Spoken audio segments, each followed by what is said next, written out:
Assalamualaikum warahmatullahi wabarakatuh. Kembali lagi bersama tim NAS dari kelas 2D3 Teknik Informatika B Politeknik Elektronika Negeri Surabaya. Sebelumnya saya akan memperkenalkan anggota dari tim NAS terlebih dahulu. Yang pertama ada Praditya Nafis Muhammad NRP 32.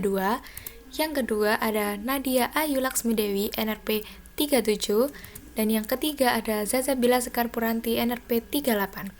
Pada kesempatan kali ini, Timnas akan menjelaskan bab 10 yaitu tentang data terdistribusi. Yang pertama akan saya bahas tujuan belajarnya.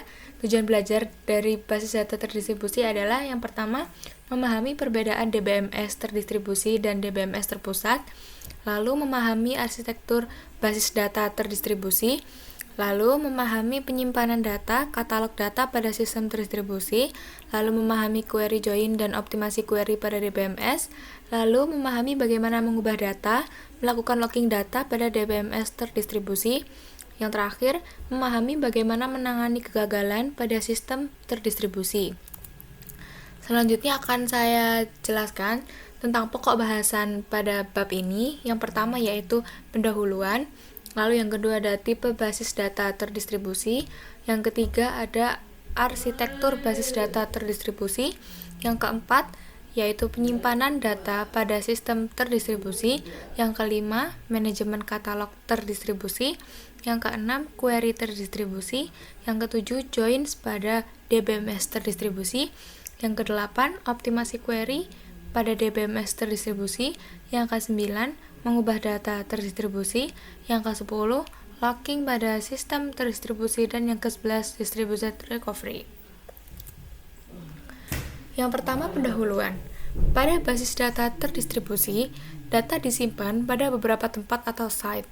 Lalu, untuk independensi data terdistribusi adalah pemakaiannya tidak perlu mengetahui letak suatu data. Sedangkan untuk transaksi terdistribusi yang atomik, pemakai dapat menuliskan transaksi yang mengakses dan mengubah data pada beberapa tempat. Lalu selanjutnya ada tipe basis data terdistribusi. Terdapat dua tipe basis data terdistribusi. Yang pertama yaitu tipe homogen. Tipe homogen adalah suatu sistem di mana setiap tempat menjalankan tipe DBMS yang sama. Yang kedua ada tipe heterogen, yaitu suatu sistem di mana setiap tempat yang berbeda menjalankan DBMS yang berbeda, atau bisa disebut juga relational DBMS atau non-relational DBMS. Seperti ini adalah contoh gambarnya dari tipe-tipe basis data terdistribusi. Lalu, selanjutnya ada arsitektur basis data terdistribusi. Terdapat dua arsitektur alternatif DBMS terdistribusi. Yang pertama yaitu arsitektur client server, yang kedua yaitu arsitektur collaboration server. Yang pertama akan saya bahas terlebih dahulu tentang arsitektur client server. Sistem client server mempunyai satu atau lebih proses client dan satu atau lebih proses server. Dan sebuah proses client dapat mengirim query ke sembarang proses server. Client bertanggung jawab pada antarmuka atau interface untuk user, sedangkan server mengatur data dan mengeksekusi transaksi, jadi bekerja di balik layar. Seperti ini adalah contoh gambarnya. Query diakses, klien mengakses query lalu akan ke server. Yang selanjutnya, alasan mengapa arsitektur client server ini menjadi populer. Yang pertama yaitu implementasi yang relatif sederhana karena pembagian fungsi yang baik dan karena server tersentralisasi. Yang kedua, mesin server yang mahal, utilitasnya tidak terpengaruh pada interaksi klien, meskipun mesin klien tidak mahal. Yang ketiga, klien dapat menjalankan interface berbasis grafis sehingga pemakai lebih mudah dibandingkan interface pada server yang tidak user-friendly. Lalu, alasan yang selanjutnya yaitu pada saat menulis aplikasi client server, perlu diingat batasan antara klien dan server dan untuk menjaga komunikasi antara keduanya yang berorientasi himpunan. Yang selanjutnya, khususnya membuka kursor dan mengambil tupel pada suatu waktu membangkitkan beberapa pesan dan dapat diabaikan. Selanjutnya akan saya bahas tentang arsitektur collaboration server. Collaboration untuk mengurangi perbedaan digunakan alternatif arsitektur client server yaitu sistem collaboration server.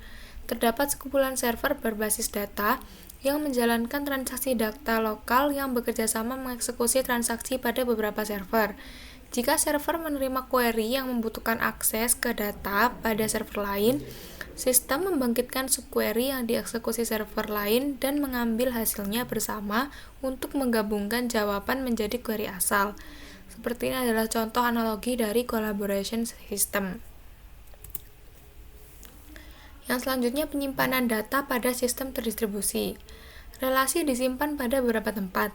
Pengaksesan relasi yang disimpan pada remote site mengakibatkan biaya melewatkan pesan. Untuk menguranginya, sebuah relasi dipartisi atau difragmentasi ke beberapa tempat, dengan fragmen dikirim pada tempat di mana fragmen tersebut sering diakses. Selanjutnya, tadi kan sebelumnya sudah disinggung sedikit tentang fragmentasi, maka pada saat ini akan saya jelaskan apa itu fragmentasi. Fragmentasi terdiri dari relasi yang dibagi ke relasi atau fragmen yang lebih kecil dan mengirim fragmen. Terdapat dua macam fragmentasi. Yang pertama yaitu fragmentasi horizontal, yang kedua adalah fragmentasi vertikal. Dan pada setiap fragmentasi ini terdiri dari sebuah subset baris dan juga terdiri dari sebuah subset kolom dari relasi asal. Seperti ini adalah contoh fragmentasi horizontal dan juga fragmentasi vertikal. Kemudian selanjutnya ada replika. Replika berarti bahwa kita menyimpan beberapa kopi sebuah relasi atau fragmen relasi. Keseluruhan relasi dapat direplikasi pada satu atau lebih tempat. Contohnya, jika relasi R difragmentasi ke R1, R2, dan R3, kemungkinan terdapat hanya satu kopi R1, di mana R2 adalah replikasi pada dua tempat lainnya, dan R3 replikasi pada semua tempat. Seperti ini adalah contoh gambar dari replikasi. Kemudian yang selanjutnya ada manajemen katalog terdistribusi. Menyimpan data terdistribusi pada beberapa tempat dapat menjadi sangat kompleks. Menyimpan data bagaimana relasi difragmentasi dan replikasi, bagaimana fragmen relasi didistribusikan ke beberapa tempat, dan di mana kopi dari fragmen disimpan. Nama setiap replika dari setiap fragmen harus ada.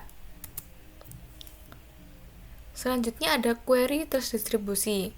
Yang pertama yaitu fragmen horizontal.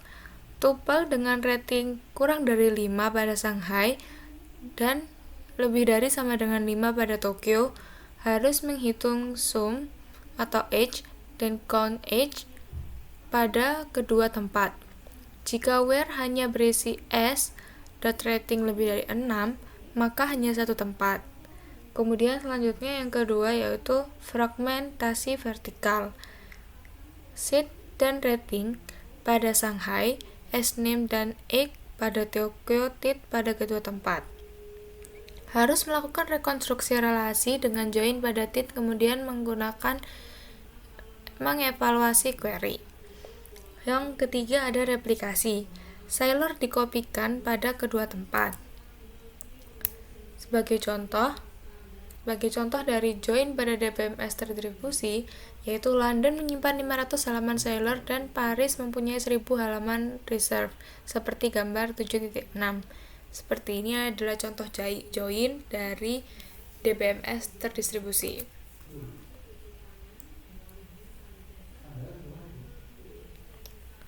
Semi-join.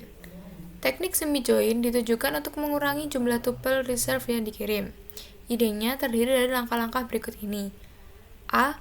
Di London, proyeksikan sailors ke kolom join dan kirimkan ke Paris. B. Di Paris, lakukan join pada proyeksi sailor dengan reserve. Hasil join tersebut reduksi dari reserve dengan sailor. C. Kirimkan reduksi reserve ke London.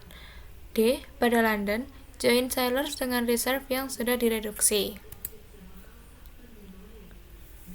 Selanjutnya ada optimasi query pada DBMS terdistribusi. Untuk optimasi query pada sistem terdistribusi menggunakan pendekatan biaya. Misalnya, pada semua plan, mengambil yang termurah sama dengan optimasi tersentralisasi. Selanjutnya ada perbedaan optimasi query pada sistem terdistribusi dan sistem tersentralisasi. Yang pertama, biaya komunikasi harus dipertimbangkan. Yang kedua, otonomi tempat lokal harus diperhatikan. Yang ketiga, menggunakan metode join terdistribusi yang baru. Selanjutnya ada mengubah data terdistribusi. Untuk melakukan pengubahan data terdistribusi, dilakukan replikasi transaksi yang dapat dilakukan dengan cara ada dua. Yang pertama ada synchronous replication, yang kedua ada synchronous replication. Untuk synchronous replication, semua copy dari relasi yang dimodifikasi atau fragmen harus diubah sebelum modifikasi transaksi commit. Distribusi data dibuat transparan ke pemakai. Sedangkan untuk asynchronous replication, copy dari sebuah relasi yang dimodifikasi hanya diubah secara periodik. Copy yang berbeda akan keluar dari sinkronisasi. User harus waspada pada distribusi data. Produk saat ini mengikuti pendekatan ini. Yang pertama akan saya jelaskan tentang synchronous replication. Dua teknik dasar untuk menjamin transaksi terlihat nilai yang sama dengan copy, yaitu 1. Voting. Transaksi harus menulis mayoritas copy untuk memodifikasi sebuah objek. Harus membaca cukup copy untuk meyakinkan bahwa terlihat setidaknya satu dari copy saat itu. Teknik ini biasanya tidak atraktif karena pembacaan adalah hal yang biasa. Yang kedua ada teknik read any write all. Penulisan lebih lambat dan pembacaan lebih cepat daripada teknik voting. Teknik ini banyak digunakan pada synchronous replication. Yang selanjutnya ada asynchronous replication. Asynchronous replication mengizinkan memodifikasi transaksi commit sebelum ada semua copy diubah dan pembaca tidak hanya melihat satu copy. Pemakai harus waspada copy yang keluar dari sinkronisasi untuk suatu periode waktu yang pendek.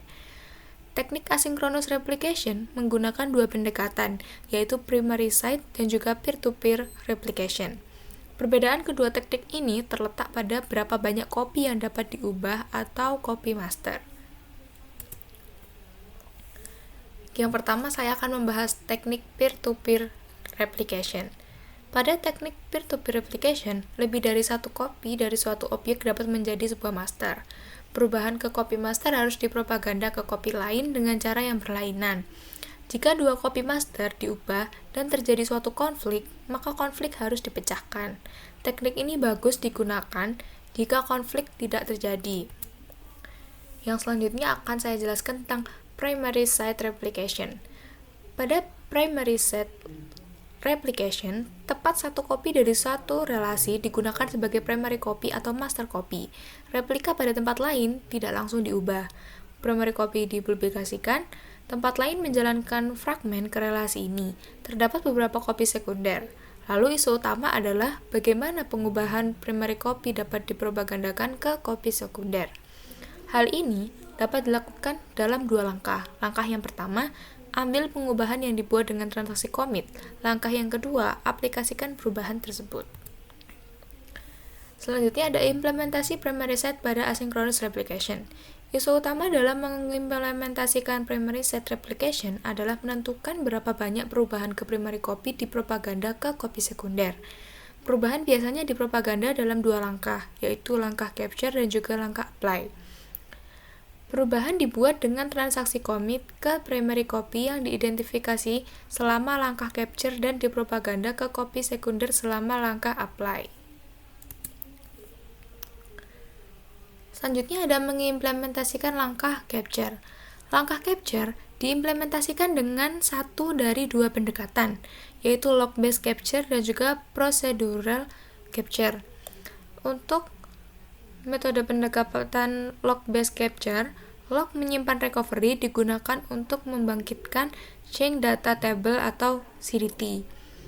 Jika hal ini dikerjakan ketika log terakhir ditulis ke disk, harus menghapus perubahan ke subsequent yang dihentikan transaksi. Yang metode pendekatan kedua yaitu procedural capture. Pada prosedural capture, suatu prosedur yang secara otomatis dibangkitkan atau trigger untuk mengejarkan capture. Implementasi capture dengan log-based capture lebih baik karena lebih murah dan lebih cepat, tetapi harus memahami detail dari properti log. Selanjutnya ada mengimplementasikan langkah apply. Proses apply pada suatu tempat sekunder secara periodik mengakibatkan perubahan ke tabel CDT dari primary site dan mengubah copy. Periode didefinisikan oleh timer atau pemakai aplikasi. Replika dapat dipandang lebih dari relasi yang dimodifikasi. Jika hal ini terjadi, replika terdiri dari pengubahan pandangan material yang naik sebagai perubahan relasi. Selanjutnya ada locking pada sistem terdistribusi. Untuk menangani locking atau penguncian objek pada beberapa tempat digunakan beberapa cara berikut. Cara yang pertama yaitu sentralisasi. Sentralisasi adalah cara di mana satu tempat melakukan semua penguncian dan membuka kunci untuk semua objek. Cara yang kedua yaitu primary copy, di mana semua penguncian untuk suatu objek dikerjakan pada primary copy dari objek tertentu. Untuk pembacaan, membutuhkan akses ke tempat terkunci sebaik tempat di mana objek disimpan. Cara yang ketiga yaitu ada terdistribusi penuh, di mana penguncian untuk suatu copy dilakukan pada tempat di mana copy disimpan. Hal ini akan mengunci semua tempat pada saat menulis objek. Selanjutnya ada distributed deadlock detection. Setiap tempat menangani local wait for grab. Deadlock global akan terjadi jika local grab tidak membentuk siklus seperti dapat dilihat pada gambar 76 menunjukkan terjadi deadlock global. Seperti ini contohnya terjadi deadlock global seperti di gambar 7.6. Lalu untuk mendeteksi deadlock global digunakan 3 solusi, yaitu solusi sentralisasi, solusi hierarki, dan juga timeout. Solusi sentralisasi yaitu mengirim semua local grab ke satu tempat. Solusi hierarki yaitu mengorganisasi tempat ke dalam suatu hierarki dan mengirim local grab ke parent dari hierarki. Lalu untuk solusi timeout yaitu menghentikan transaksi jika menunggu terlalu lama. Selanjutnya ada distributed recovery. Proses pemulihan pada DBMS terdistribusi lebih kompleks daripada pada DBMS tersentralisasi karena sebab berikut. Yang pertama, terjadi kegagalan yang baru, misalnya saluran komunikasi dan remote site. Yang kedua, jika subtransaksi dari suatu transaksi mengeksekusi tempat yang berbeda, semua atau tidak ada yang harus commit. Hal ini memerlukan commit protokol untuk menangani hal tersebut. Suatu log ditangani pada setiap tempat, sebagaimana pada DBMS tersentralisasi dan aksi commit protokol ditambahkan pada log. Yang selanjutnya ada two-phase commit atau bisa disingkat 2PC. Tempat di mana transaksi asal disebut koordinator, sedangkan tempat lain di mana transaksi mengeksekusi disebut subordinat. Jika sebuah transaksi ingin commit, maka koordinator mengirim pesan prepare ke semua subordinat. Kemudian subordinat memaksa menulis rekaman log abort atau prepare dan mengirim suatu pesan no or yes ke koordinator. Jika koordinator menerima pesan yes, maka koordinator memaksa menulis suatu rekaman log commit dan mengirim pesan commit ke semua subordinat. Sebaliknya, memaksa menulis rekaman log abort dan mengirim pesan abort. Subordinat memaksa menulis rekaman log abort commit berdasarkan pesan yang didapat, kemudian mengirim pesan X ke koordinator. Koordinator menulis rekaman log N setelah mendapatkan semua pesan X. Selanjutnya ada restart setelah suatu kegagalan pada suatu tempat. Jika kita mempunyai rekaman log commit atau abort untuk transaksi T, tetapi tidak mempunyai rekaman N, maka harus redo atau undo T. Jika tempat ini adalah koordinator untuk T, tetap kirimkan pesan commit abort ke subordinat sampai diterima pesan X. Jika kita menyiapkan rekaman log transaksi T tetapi tidak commit atau abort, tempat ini adalah subordinat untuk T. Subordinat terus menghubungi koordinator untuk menemukan status T. Kemudian, menulis rekaman log abort, log commit abort, redo atau undo T, dan akan menulis rekaman log N. Jika kita tidak menyiapkan rekaman log untuk T, secara sepihak akan abort dan undo T. Tempat ini kemungkinan adalah koordinator. Jika iya, subordinat mungkin mengirim pesan. Selanjutnya, pesan X digunakan untuk menyampaikan koordinator bahwa koordinat dapat melupakan suatu transaksi. Sampai koordinator menerima semua X, harus menyimpan T pada tabel transaksi. Jika koordinator gagal setelah mengirim pesan, siap tetapi sebelum menulis rekaman log, commit atau abort, jika koordinator kembali maka akan abort transaksi. Jika subtransaksi tidak diubah, status commit atau abort maka akan menjadi tidak relevan. Selanjutnya akan ada latihan soal. Soal yang pertama, apakah keuntungan DBMS terdistribusi dibandingkan dengan DBMS tersentralisasi? Jawabannya, pada basis data terdistribusi, data disimpan pada beberapa lokasi dengan tujuan untuk membuat distribusi yang transparan. Pada basis data terdistribusi, distribusi data independence atau pemakai tidak perlu mengetahui lokasi data, dan distribusi transaction atomisi atau di mana tidak ada perbedaan antara transaksi terdistribusi dan transaksi lokal. Jika semua lokasi menjalankan perangkat lunak DBMS yang sama, sistem disebut homogen. Selain itu disebut heterogen, sedangkan tidak demikian pada DBMS tersentralisasi.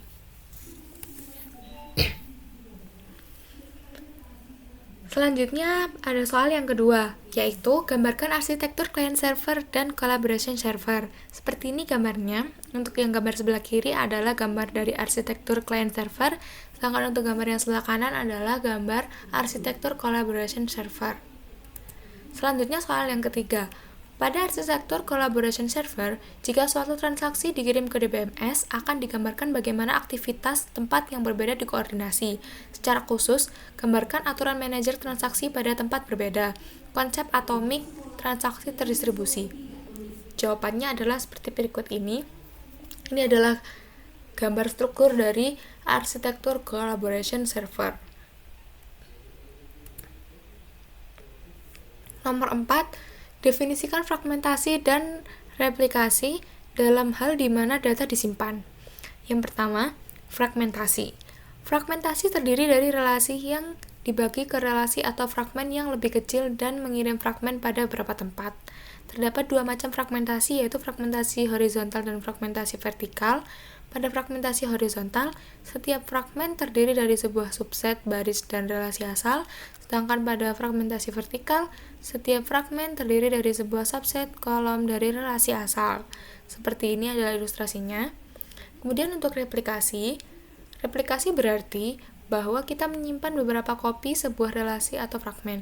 Keseluruhan relasi dapat direplikasi pada satu atau lebih tempat.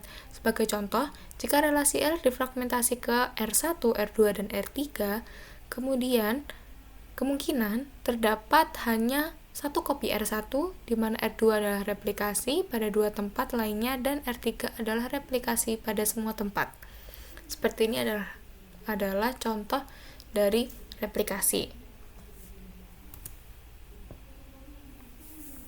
Nomor 5, apakah perbedaan antara replikasi sinkronus dan asinkronus? Jawabannya, synchronous replication yaitu semua kopi dari relasi yang dimodifikasi atau fragmen harus diubah sebelum dimodifikasi ke transaksi commit. Distribusi data dibuat transparan ke pemakai. Sedangkan untuk asynchronous replication adalah kopi dari sebuah relasi yang dimodifikasi hanya diubah secara periodik. Kopi yang berbeda akan keluar dari sinkronisasi. User harus waspada pada distribusi data.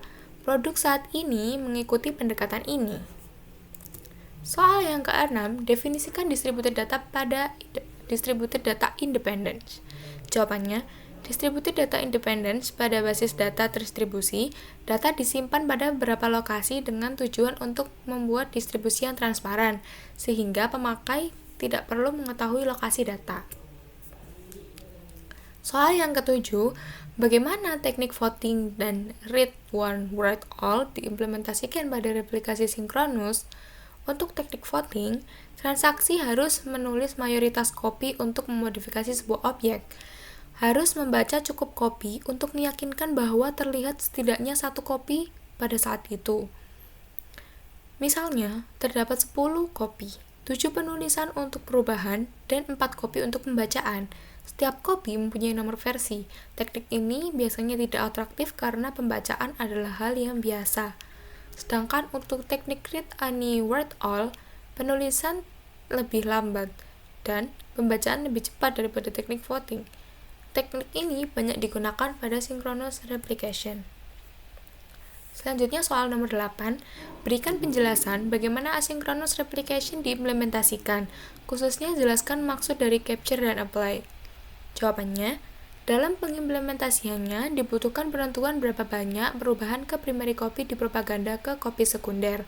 Perubahan dibuat dengan transaksi commit ke primary copy yang diidentifikasi selama langkah capture dan dipropaganda ke copy sekunder selama langkah apply. Sedangkan langkah capture diimplementasikan dengan satu dari dua pendekatan, yaitu log-based capture dan juga procedural capture. Implementasi capture dengan log-based capture lebih baik karena lebih murah dan lebih cepat, tetapi harus memahami detail dari property log. Log-based capture ditambah apply yang terus-menerus akan meminimalkan delay pada propaganda perubahan. Procedural capture ditambah application driven apply merupakan cara yang fleksibel untuk perubahan proses.